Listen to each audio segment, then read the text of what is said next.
So, No hello. problem. Welcome back for yet another exciting episode of Podcast from the Pitch. Today, we have the incredible opportunity of speaking with current Cardiff City kit and equipment manager, Paul Carter. So, Paul, I gave you a little bit of an introduction there. Is there anything I missed? No, that's great. Thanks for having me on. It's a pleasure. Yeah, wonderful. Thank you. So, as I just mentioned, you are a kit manager. So, what does that job entail? What are some of the primary responsibilities that you'll be handling day to day?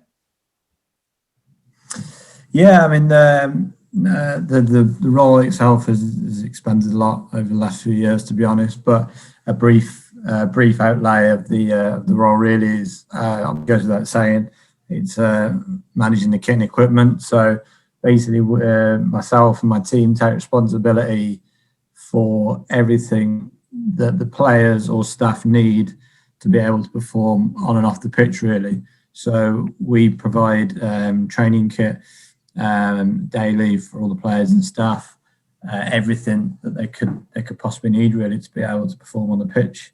Again, there's the various roles associated with the job, really, but the primary role really is provide the service so the players and staff have everything they need on a daily basis. Got it. Understood. Now, as a kit manager, you've arrived where you are through previous experience. So, what are some of your previous positions, some of your previous places you've worked in that have allowed you to arrive at where you are today? Yeah, I've been lucky, to be honest. For the last 10 years now, I've worked in professional football in England. This is my third full-time role working in professional football. My previous experience started at Birmingham City in 2006 to 2007. I started at Birmingham City as an assistant kitman to the first team kitman at the time there. I spent four and a half years there working alongside the kitman. It was my first taste of working in that environment as such. So learned a lot in those few years, working at a good club with some good people. And then in 2011, opportunity came up, which was an exciting opportunity for me, really, to go and join Stoke City, who were established Premier League team at the time. It was a big opportunity because of there was a big restructure of the department. Stoke had fantastic facilities, and it was an exciting opportunity there, really. There was a promotion and role, so I went to be the assistant kit manager for Stoke City Football Club. I stayed there for 5 years, and then the opportunity came up at Cardiff City, my current job, as the kit and equipment manager back in 2016. So that was just a brief outlay of my history for you there. Yeah, wonderful. Perfect. Thank you. Now, as you mentioned, you referenced there that you've worked with 3 different clubs, all of which that have allowed you to get behind the scenes and work there. I'm just sort of curious as to what inspired you to get involved in this role in the first place, and now that you've experienced it in the fashion that you have, what's been maybe the biggest takeaway working in football that you feel that you wouldn't have discovered if you were working outside of football? And those were 2 different questions there, so you can take them however you want. But yeah, I've again lucky to work in this environment. It's a great environment to work in. For the past, obviously, 9-10 years, I say, really. One of the biggest things I take, really, I've met some great people in the time that I've worked at the various clubs. Some people that I can now call really good friends of mine. Working in football, you spend a lot of time with each other. We travel up and down the country, around Europe, around the world together. So you get to see a different side to people. At times you spend more time with your work colleagues as such and your own family.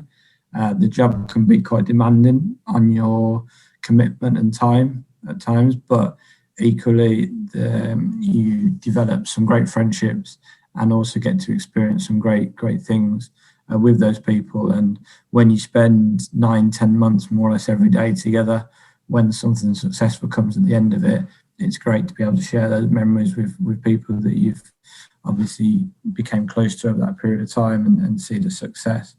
As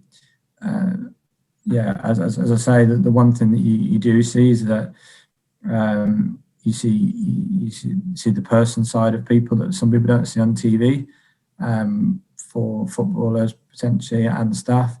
I think some players and staff people devise an opinion on people of what they see on the pitch, which is not necessarily a true reflection of the person. So one of the biggest things I probably have taken from working in this environment is that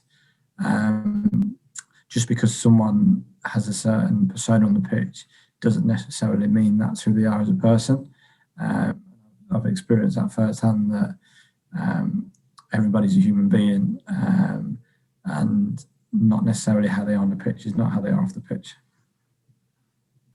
Wonderful. Thank you. That's some tremendous insight. And I like how you touched on in the end that we're all human, which means that if we want to expand on that we're capable of making mistakes. And in your role, mistakes are something that really are quite crucial. They're details where it's a very demanding job in being exact and precise. And I'm wondering, what is your worst nightmare as a kit manager?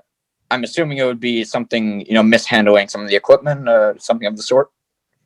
Yeah, I mean, like you said, there's a lot of responsibility that comes with the role, really, because to break it down necessarily, the players really and the staff will turn up to go to a game the other side of the country or the other side of the world.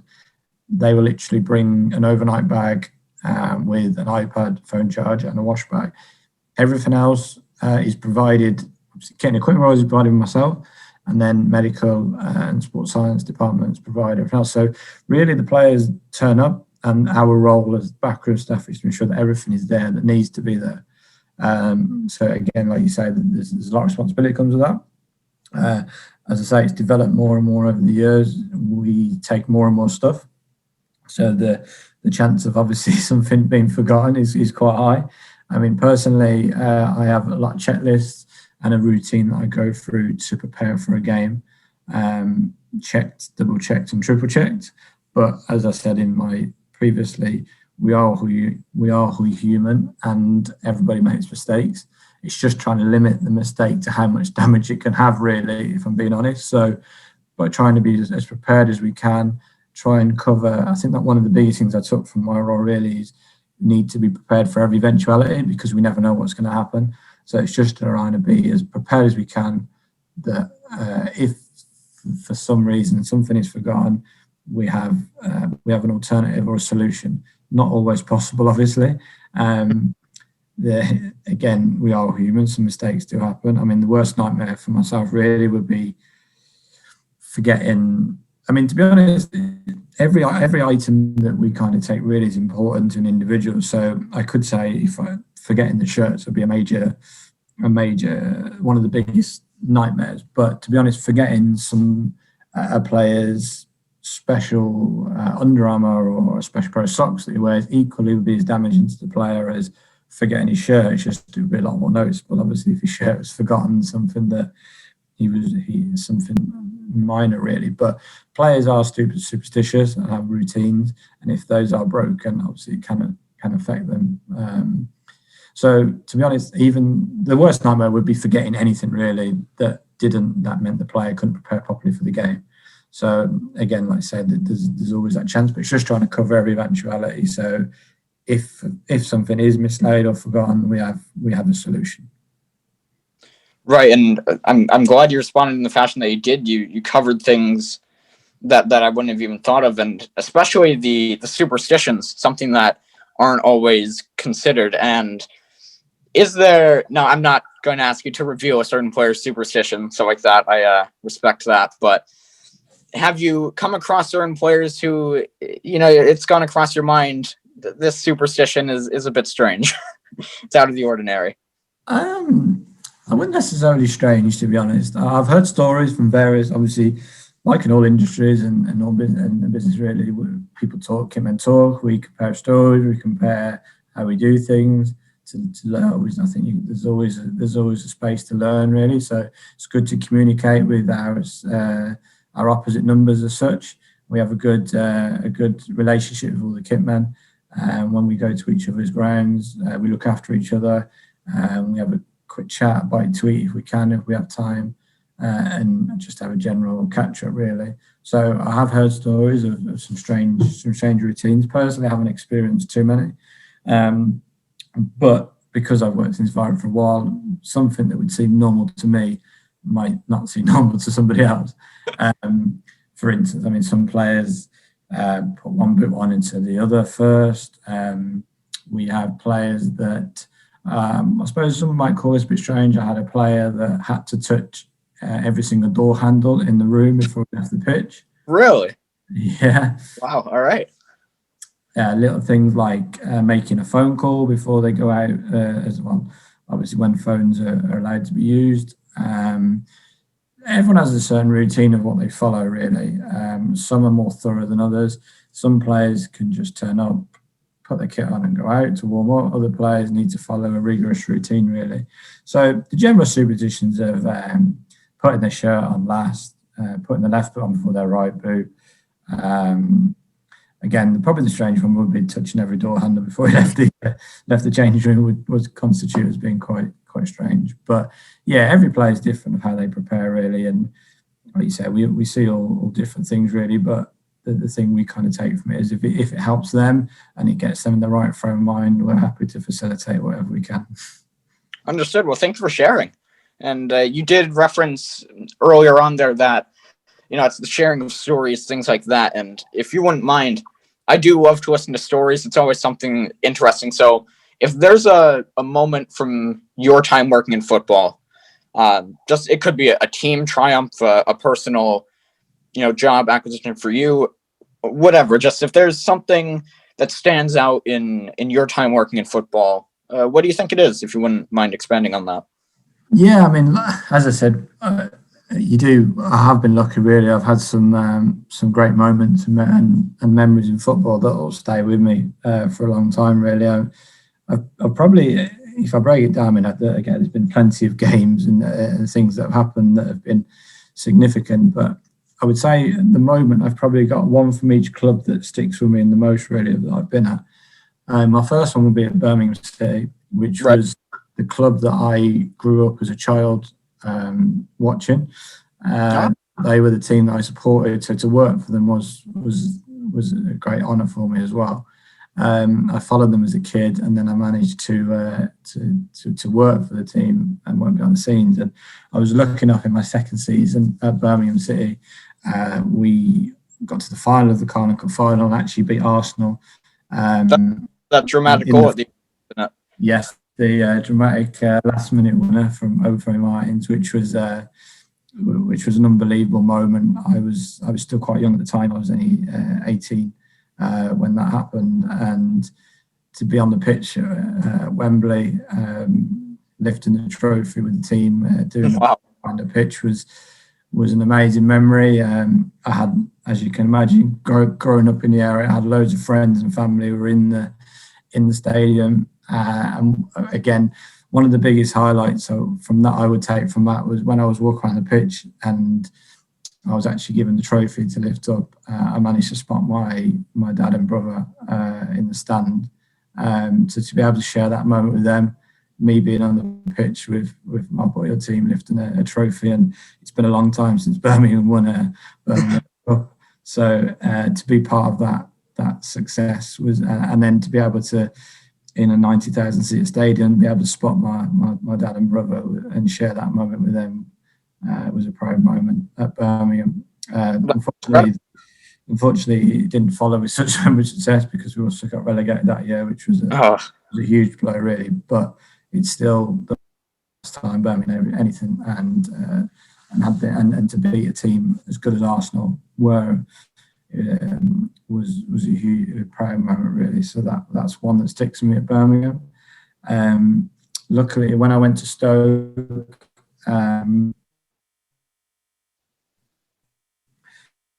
Stoke had got to the FA Cup final the same season as Birmingham won the Carling Cup final, so I were in the Europa League. So I joined the team in end of August, start of September. So they were in the middle of their Europa League campaign. So I managed to experience the group stage at Stoke City with the Europa League, and we actually qualified as well. So I had some amazing trips. Really, we went to Dynamo Kiev away, Besiktas away, Maccabi Tel Aviv away. Obviously, played them at home as well to visit three iconic European teams. Right. And we got to the last 32, and we played Valencia over 2 legs, and we played at the Mestalla. And I think there must have been about 75,000 Stoke City fans in Valencia on that day. And unfortunately, we lost and we went out. But again, we went out to a very good Valencia team. But to be in Valencia in that moment with so many fans, I mean, there was I would probably say only about 10,000 around the stadium, but there must have been a good 50,000 outside. So that was an unbelievable experience, really. To be able to be in Valencia playing Europa League with Stoke City, it was fantastic experience. We also the following season, then we also were invited to take part in the Asia Cup with Stoke, and that was played in Singapore for the first time, I believe. And we played against we had a group against Arsenal, Everton, and the Malaysian 11 at the National Stadium in Singapore, which again was fantastic achievement, full stadium. We were treated like kings really over there. So that was a great experience as well. So that was the 2 memories I would take from Stoke.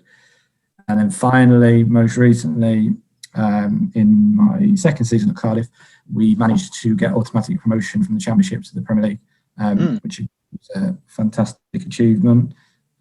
Get Cardiff City back in the Premier League after a couple of years being back in the Championship. And again, as I said previously, really making some great friendships and relationships over the couple of years to be able to share that success with them. As I'm sure you're aware, the Championship is a long season. There's a lot of games. So to be able to get the automatic promotion, we had some good teams in the year that year. Wolves actually won the league that season. We finished second, and then Aston Villa and Fulham come very close to nearly pipping us to it, but over the line. Fulham went on a 22 or 23 game unbeaten run, that nearly caught us. Thankfully, we managed to get over the line, but again, that was a fantastic experience with a great group. That's tremendous. Of players and staff. So that was a big highlight. And we had unfortunately just missed out, I think, by 3 points in the end. We went down by, but again, two great seasons really.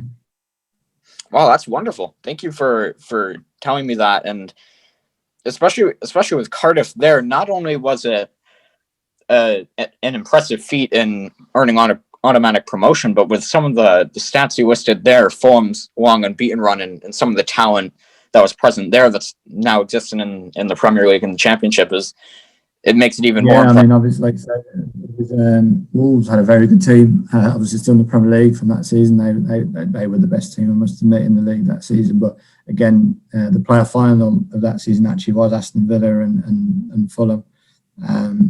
Again, 2 very good sides. So to be able to get over the line, and we were, to be honest, we were in the top 6 most of the season, which is not easy in itself either. And as I say, it's a 46 game long season. So that was a great achievement, really, with a great group. So again, that was a big highlight of most recent, really. That's great to hear. And shifting to more current times now, as we're all aware, the COVID-19 virus has been present, unfortunately, and I'm just curious as to what the largest adaptation you've had to make has been as a result of this. Yeah, unfortunately, as you say, we are still in the pandemic. I mean, again, I must say we feel very lucky that we are able to carry on working and be able to still play, although albeit not behind closed doors, which is disappointing for the fans, obviously, and the games. I must admit, the game are not the same without the fans. I think everyone would agree on that. But to be able to still be able to play and be able to work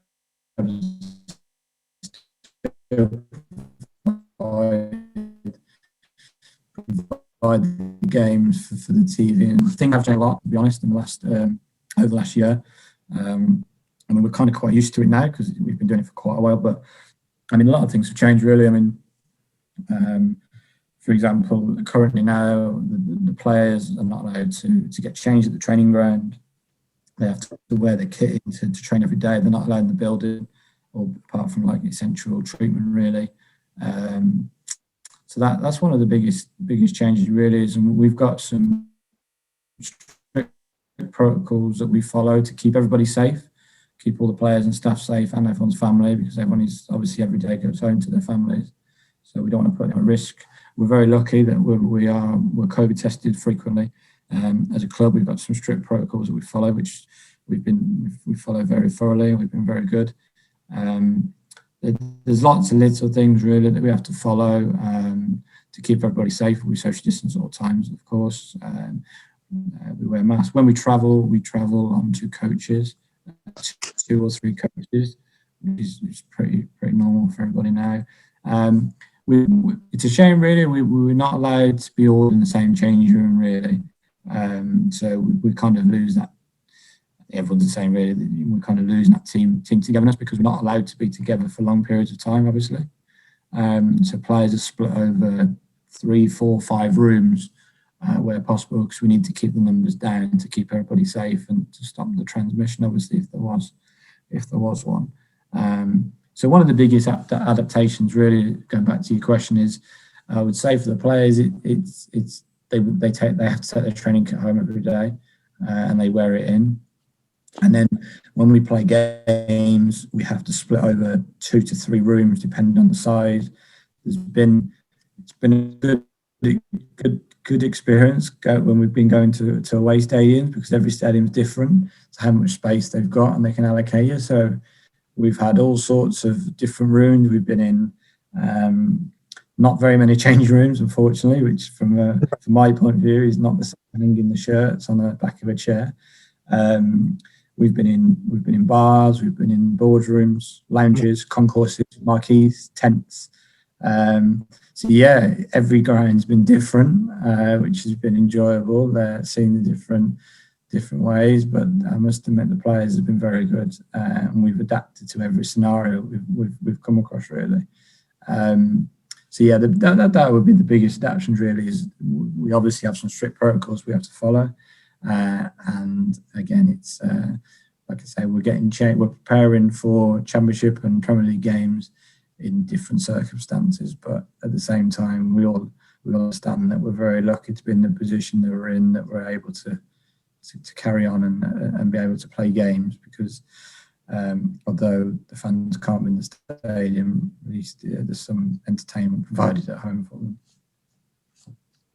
Certainly. And to wrap up with just this, well, I have 2 questions to end. First one, I'll start with the less serious one. Yeah, regarding Stoke. On a scale of 1 to 10, how would you rate Peter Crouch's robot dance? He's very good at it, I must admit. He's very good, isn't he? He didn't do it too much at Stoke. He'd kind of stopped doing it before he came to Stoke, but forgive me, I didn't have the stat, but there was a significant goal which he was leading up to. I believe it was 100 goals. He said that if he got the landmark goal, he would do the robot. So we managed to see it one more time. So on a scale of 1 to 10, I think he's nailed it, to be honest. So I'm going to give him a good 9 out of 10. All right, he's very good. He's done. Glad to hear that. I'm sure he'd appreciate that review overall. He might not like that 10, but I think he'd appreciate it overall. So I think he's fairly confident on his robot. And then, as I hinted at, a little more serious question here, just to anyone who's interested in pursuing a career in football, whether it be a kit and equipment manager or some other role, what's the most important advice that you feel they should take away? As I've said a couple of times, a great environment to work in. You forge some very good, close relationships naturally because the amount of time you spend together. Which again, the downside of football is there is a lot of movement. Players come and go, staff come and go. So relationships that you've forged and become very close to people overnight, that can change. People come and go so frequently. So it's hard when people who you've got a good relationship move on to pastures new. Sometimes it's for the better for them and the club, obviously. So that can be hard at times where things just change overnight and you've been with someone for 2 or 3 years every day, and then overnight that can just change. So that can be hard. So you have to accept that. Some advice I would be that it's a great environment, great memories that you make, and that you can, and great experiences that you can undertake. But it takes a lot of commitment. There's a lot of time you have to invest in it. So you have to accept that you have to make sacrifices. You potentially have to miss significant events that are happening, friends and family, birthdays, weddings, parties, holidays and things like that. So you have to accept that at times you have to make big sacrifices that can be difficult. But again, I would say it's a great environment to work in, and I wouldn't not recommend it. I absolutely love what I do and where I work, and I feel very lucky.